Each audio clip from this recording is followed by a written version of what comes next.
तर नमस्कार मंडळी, पूजा मंडळी व्लॉग यूट्यूब चॅनलवरती तुमचं स्वागत आहे। आणि खूप दिवसापासून आमच्या ह्यांना गव्हाची खीर खाऊ वाटायला लागलेली आणि मी बनवतच नव्हती, कारण ती खूप भिजत घालायला लागायचं एक दिवस आधी, त्यामुळे लक्षातच राहायचं नाही। आणि ते बरोबर मला खीर मागायची, मी म्हणायच्या अहो एक दिवस लागतो त्याला। बरं चला म्हटलं, आज ते आजारी पण आहेत जरा, त्यांना जरा ते आजारी पण आहेत, मग त्यांना सरप्राईज देऊया। घरी जेवायला पण येणार आहे ती। गावरानी खिसलचं यूट्यूब चॅनल आहे बघा माझा रेसिपीचा, त्या चॅनलवर मी खूप दिवस झाले, मला वाटतं 7-8 महिने झाला असतील, गव्हाची खीरीची रेसिपी टाकलेली। तर एका व्यक्तीनं अशी कमेंट केलेली का नाही, डोकंच फिरलेलं माझं। म्हणजे तो असा बोलला होता की, म्हणजे त्यांचं काय नाव वगैरे आम्ही सांगत नाही, पण तो असा बोलला होता की असली पांचट खीर बघून आमच्या इकडच्या बायका तुमच्या थोबडावर फेकून मारतेल्या, असली पांचट आहे खीर ही, असली बनवलेत तुम्ही, आमच्या इकडे अशी बनवत नाहीत। मग मला हेच म्हणायचं होतं की तुमच्या तिकडे कशी बनवते ती मला काय घेणं देणं आहे, मी जसं बनवते त्याची रेसिपी मी टाकलेली आहे, बरोबर की नाही? तुम्हाला काय म्हणायचं यावर मला कमेंट करून सांगा। आणि लोक कमेंट अशी करतात की नाही बेकार विचाराची, त्यांना चांगल्या गोष्टी दिसतच नाही, त्यामध्ये निगेटिव्हिटी शोधत असते ती। म्हणून मला असं म्हणायचं आहे की चांगलं कुठं दिसतंय ते बघा जावा तुम्ही। पांचट काय मी बनवते तशी मला आवडते म्हणून, आणि मी त्याचीच रेसिपी टाकलेली। आता तुम्हाला मी रेसिपी दाखवणारच आहे, त्यावरून तुम्हीच मला सांगा की खरंच ती पांचट वाटते का रेसिपी। माझ्या नवऱ्याला तशीच आवडते म्हणून मी तशीच बनवते बरं का। आणि काय असते माहितीये का, त्या व्यक्तीला पुढच्या माहिती नसते की एक व्हिडिओ शूट करण्यामागं, एडिट करण्यामागं किती कष्ट लागते ती।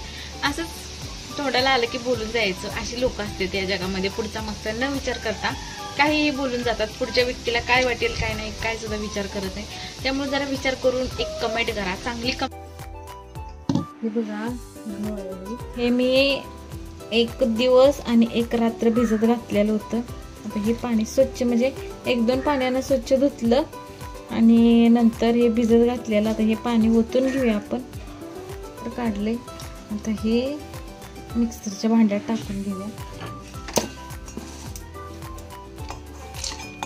मिक्सरच्या भांड्यात टाकून घेऊया आणि एक थोडंसं फिरवून घ्यायचं, म्हणजे लय पण बारीक करायचं नाही, असं थोडं जाडसर, थोडं बारीक मोठं असं करून घ्या, म्हणजे 1-2 सेकंद नुसतं फिरवून घ्यायचं।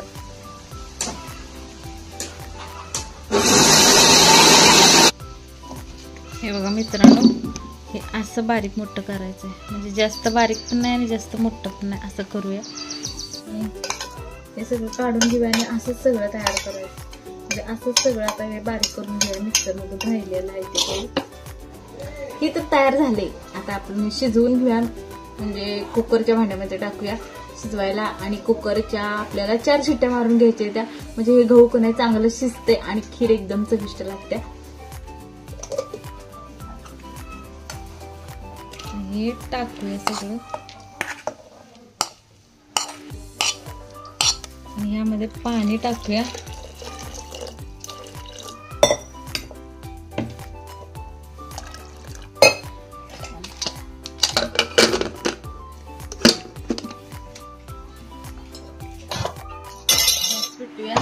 आणि हे शिजायला ठेवूया।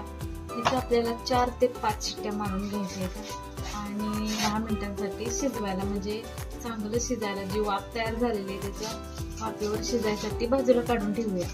तर फ्रेंड्स, आता आपण काजू बदाम चॉप करून घेऊया, चॉपरनं। हे खाली असं एक कंटेनर आहे छोटंसं, आणि ह्याच्या वरचं हे इथं ब्लेड आहे, ह्या ब्लेड पाशी हे अटॅच करायचं आहे। कसं आहे आणि हे एक नाही, हे असं काढायचं। ह्यामध्ये बघा काजू बदाम घेतले, आपलं काजू बदाम घेतले, ते आता असं टाकूया याच्यामध्ये। हे थोडं ठेवायचं असं,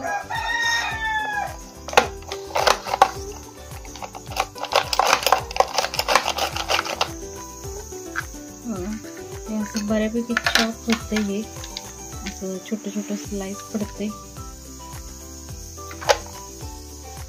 फ्रेंड्स, हे बघा चॉपर आहे, आणि आम्ही कराडला गेलो होतो की नाही, कृषी प्रदर्शन भरलेलं त्यावेळेला, तिथून मी घेतलं होतं बघा। हे आता काजू बदाम त्याच्यात टाकायचं। मी आता तुम्हाला लई जरा काही बरोबरच वाटत, काजू इथं बाहेरच निघते, बऱ्यापैकी होते तसं. बघा अशा पद्धतीने असं ना बारीक बारीक स्लाइस होते छोटे छोटे. ओलं खोबरं टाकायचं असते. ओल्या खोबऱ्यानं भारी लागते बरं का चव खीरमध्ये. ओलं खोबरं काही नाही. आणि तो नारळ फोडायचं म्हटलं तर आता बाहेर पाऊस पडायला लागलाय. मग आपण वाळकं खोबरं टाकूया आणि गुळ आहे, गुळ चिरून घेऊया आणि खोबरं पण चिरून घेऊया. हे खोबरं असं पातळ पातळ काप करायचं बघा. ह्याचं जास्त जाड करायचं नाही म्हणजे खीरी बरोबर पण शिजते आणि बाहेर टेस्ट लागते. मला किचन वर घाण झालेली अजिबात आवडत नाही आणि किचन त्या घाणीतच करायचं म्हटलं तर का नाही जीवावर येते. जीवावर असल्या घाणीत करायचं म्हणून शिजलंय का बघूया. हे बघा मित्रांनो मस्त असं हे शिजलेलं आहे. तूप टाकूया आणि तूप मेल्ट झाल्यावर ना यामध्ये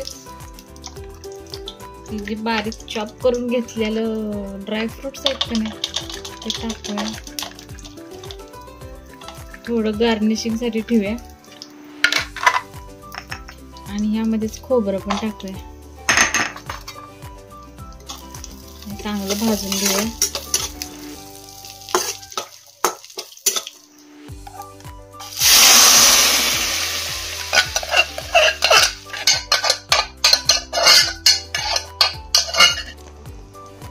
ह्यामध्येच गूळ टाकूया. थोडीशी वेलची पूड. हे जायफळ आहे. जायफळ थोडं किसून टाकूया.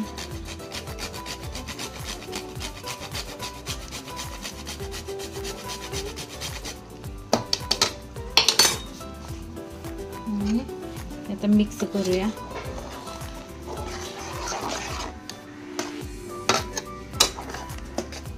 गूळ सगळा मेल्ट झाला पाहिजे असं शिजवून घेऊया. असं म्हटलं होतं की आमच्या इकडच्या सांगलीकडच्या बायकांनी सांगलीकडे कसं खीर बनवते ती काय माहिती. आता म्हणजे बनवत असतील ज्याची त्याची पद्धत वेगळी असते. माझी पद्धत वेगळी आहे. मी ती पद्धत दाखवलेली. मला असं म्हणायचं नाही की सांगलीकडची चांगली बनवत नसतील किंवा काय. मी जशी बनवते मी तशी दाखवली. सांगलीकडे कशी बनवते ती काय माहिती.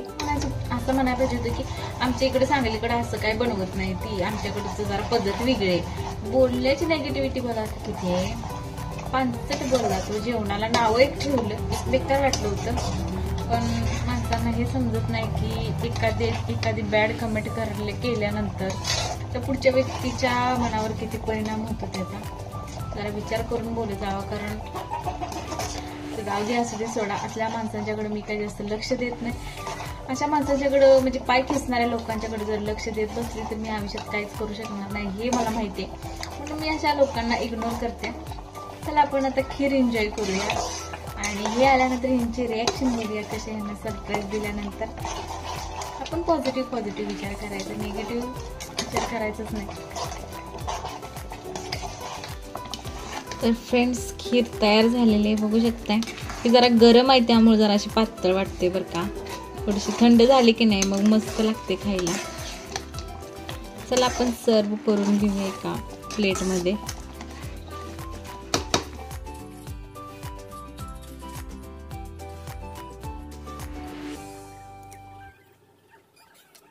तर फ्रेंड्स खीर तर तयार झालेली आणि हे पण यायला लागले. आता कॉल आला होता आणि खातील आणि सांगतील मला कसं झाले. तर त्यांना सरप्राईज भेटणार आहे. त्यांचे मित्र म्हणत असतील ती भेंडीची एक मी ब्लॉग टाकला होता बघा. भेंडी त्यांना आवडत नाही. त्यांच्या मित्रांना वाटत असेल जबरदस्ती करते मी ह्यांना. जबरदस्ती करते खाण्यासाठी. पण असं काही नाही. मी त्यांच्या आवडीचे पण पदार्थ बनवत असते. तर आज खीर बनवली. बघूया त्यांची रिॲक्शन कशी होते ते.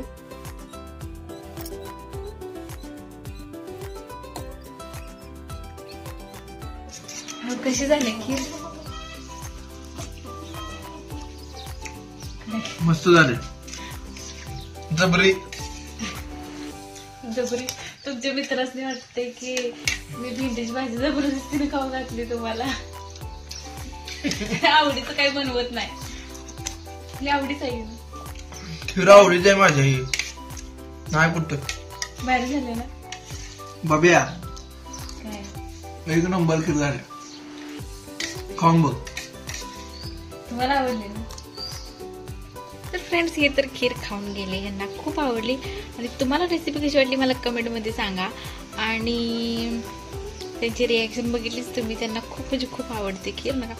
तर तुम्हाला हा व्लॉग कसा वाटला कमेंट करून सांगा. आणि पूजा मंडे व्लॉग यूट्यूब चॅनलला लाईक करा, शेअर करा, सबस्क्राईब करा. आणि नवीन असाल तर बेल आयकॉनला पण क्लिक करा. चला भेटू पुढच्या व्लॉगमध्ये, तोपर्यंत बाय बाय.